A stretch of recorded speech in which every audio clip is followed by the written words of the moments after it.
So driving in the rain, stuck in traffic, and I have a real question for a lot of you. Why do some people run their windshield wipers at full blast even though it's just sprinkling? I don't get it.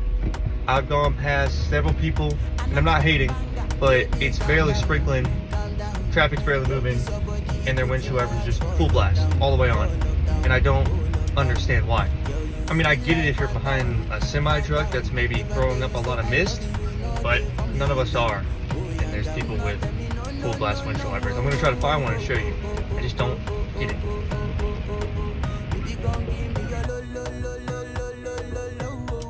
Y'all let me know though, because maybe I'm misunderstanding the reason, and maybe there is a good purpose for it, but I don't get it personally. So y'all let me know.